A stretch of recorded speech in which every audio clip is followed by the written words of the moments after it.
Imagine unearthing artistic brilliance in the everyday humdrum of life. That's the captivating essence of William Scott's work, and it's about to take center stage in the West Country. But here's where it gets intriguing, a chance encounter with an American art titan that shaped both men's legacies. Stick with us as we dive into this tale that blends inspiration from the ordinary with high-stakes creative exchanges, all unfolding in a new exhibition that's sure to spark your imagination. We're excited to share the story behind how one of the UK's pioneering abstract artists drew profound inspiration from the simplest aspects of daily life, paired with a remarkable visit from an American artistic legend. This narrative comes alive in an upcoming display at the Museum of Somerset in Taunton, conveniently located near the artist's beloved countryside home and studio just south of Bath. For those new to abstract art, think of it as a style that moves away from realistic depictions, focusing instead on colors, shapes, and emotions to express deeper ideas. It's like translating feelings into visual puzzles that invite personal interpretation. 3 impressive large-scale paintings by William Scott, 1913 to 1989, have been graciously loaned to the museum by the Tate, offering visitors a rare glimpse into his creative world. And this is the part most people miss: these works aren't just art, they're windows into a pivotal moment in 1959 when the American painter Mark Rothko made a special trip to Scott's Somerset home. During this visit, the two discussed their ongoing projects, murals they were crafting for entirely different venues, one for a New York restaurant and the other for a hospital in Northern Ireland. It's a fascinating cross-cultural dialogue that highlights how art can bridge oceans and challenge conventional spaces. The exhibition's curator, Tim Martin, whose website timmartin.org.uk offers more insights into his work, calls this a prime opportunity to view these Scott masterpieces in a setting deeply tied to the artist's roots, while reflecting on the arrival of an American icon in the West Country. The 3 works were created during the pinnacle of Scott's career in the late 1950s, a time when he was supremely assured in his approach, Martin explains. For beginners wondering about Scott's style, it's worth noting he was a master of abstract expressionism, often blending form and color to evoke everyday objects in fresh, non-literal ways. Think of it as turning a simple kitchen scene into a symphony of shapes. Among the highlights is Ochre Still Life, a piece that playfully features everyday items like pots and pans, transformed through abstraction into something poetic and timeless.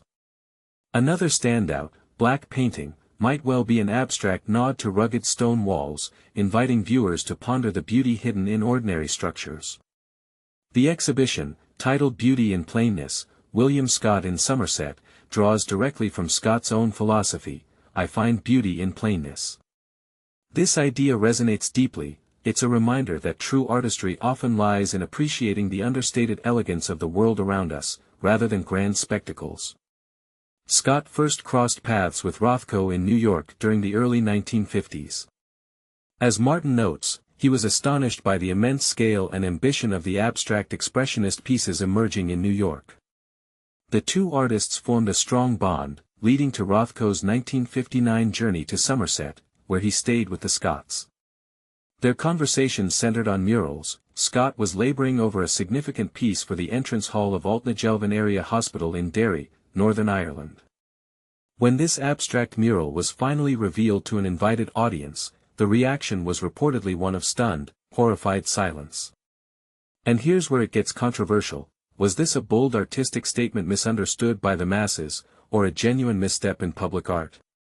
Many debates still swirl around how abstract works fare in everyday settings. Do they elevate spaces or alienate viewers? It's a point that challenges us to question the role of art in society. Meanwhile, at the time of his Somerset visit, Rothko was immersed in creating murals for a restaurant in New York's prestigious Seagram building. But following this West Country sojourn, he dramatically pulled out of the commission, convinced that the exclusive, upscale atmosphere of the restaurant clashed with the spirit of his creations. In a remarkable act of integrity, he donated 9 canvases from the series to the Tate. This decision raises eyebrows even today. Was Rothko prioritizing artistic purity over financial gain, or did he simply change his mind? It's a counterpoint that invites us to wonder, should artists ever compromise their vision for commercial projects? The exhibition is set to run from November 15 to February 7, 2026, at the Museum of Somerset. To get a head start, join curator Tim Martin for a preview talk on Scott's life and oeuvre at 2:30 p.m. on Friday, November 14th. Just be sure to book in advance. If you're passionate about art history or curious about how abstract pioneers navigated real-world challenges, this event is a must-visit. What do you think? Does finding beauty in plainness resonate with you, or do you side with those who found Scott's mural shocking? And should artists like Rothko refuse high-profile commissions if they feel the setting doesn't match their work? We'd love to hear your thoughts in the comments, agree, disagree, or share your own art stories.